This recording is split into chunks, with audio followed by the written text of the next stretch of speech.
తల్లి గడ్డి తెరపెట్టగే నీ అత్తామామలో ఉన్నారు, 6 రక్కలున్నారు, అయితే 6 బాగా నీ స్వామి ఈ మాయలు వాడి సంగతి నీకు తెలియదు. తమ్ముడు వచ్చాడు, తమ్ముడు కూడా వెళ్ళు తర్వాత నదుని సాగనముదామన్నారు. అత్తమామల మాట కాదనలేక తోటి గోడల మాట తొయ్యలేక అయ్యో ఇట్టవలే ముస్తాబులయ్యింది. పలకలో కూర్చుంది అత్తయ్యకే మామయ్యకే ఏదన్నాలో పెట్టి అక్కనే సవాడిగింది.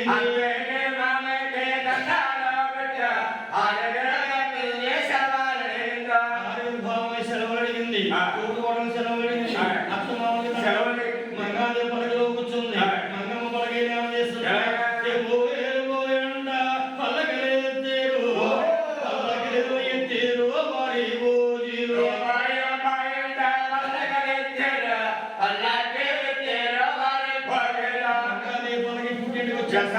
పుట్టింటికి వచ్చేస్తుంది. వెనకాలనుకున్నాడు తమ్ముడు చీడ, తమ్ముడు కూడా పుట్టింటికి అత్తగారు మాట మామగారిని అడగకూడదా, మరి కట్టుకున్నవాడిని అడగకూడదా అని వెనకాల బాబు వెళ్ళే పల్లకీలు వెళతానున్నాయి. పల్లకీలు వెనకాల భారించేడు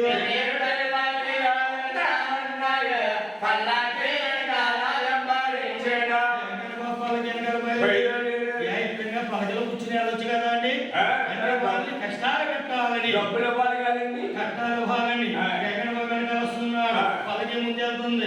మంగాదేవి పుట్టింటికి వెళ్తుంది కానీ ధ్యానం దాంతోటి మీద ఉండిపోయింది. ఈ వెంకట బాబు వస్తున్నాడు, కళ్ళలో కనిపిస్తుంది. అప్పుడు మంగాదేవి తమ్ముడు అంటుంది, అరే తమ్ముడు మీ బావ ఇదిగో మీ బావ ఎండామొగ మెరగడ రాయరి మీ బావ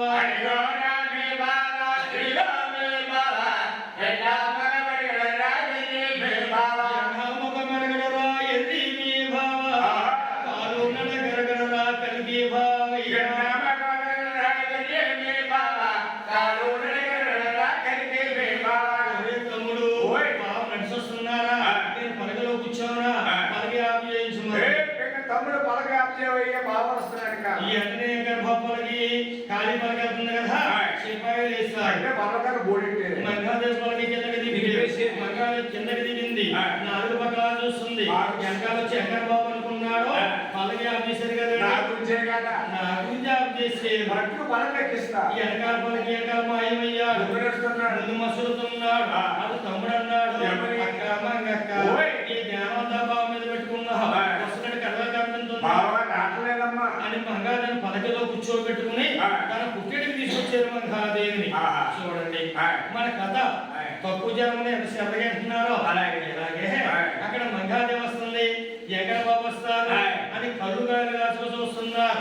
ఈ జనాలు చూసింది మంగాదేవి, అయ్యయ్యో నా భర్తను చూద్దామని వచ్చేరా, నన్ను చూద్దామని వచ్చేరా, ఏమి చెప్పాలి.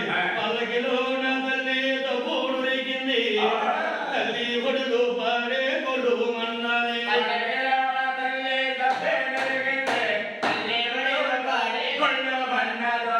మంగాదేవి కొళ్ళు మందో ఈ సోడాకు వచ్చిన ఆడవారు అంటున్నారు. ఆడవాళ్ళు నుండి తెలివైన ఆడవాళ్ళు కొంతమంది ఉంటారు, అతి తెలివైన ఆడవాళ్ళు ఉంటారు. అందులో కావడం ప్రజలు అక్కలు మాయక్క అక్క మాగక్క పెళ్ళయ్యే ఉప్పుడిగే హీరోలయ్యే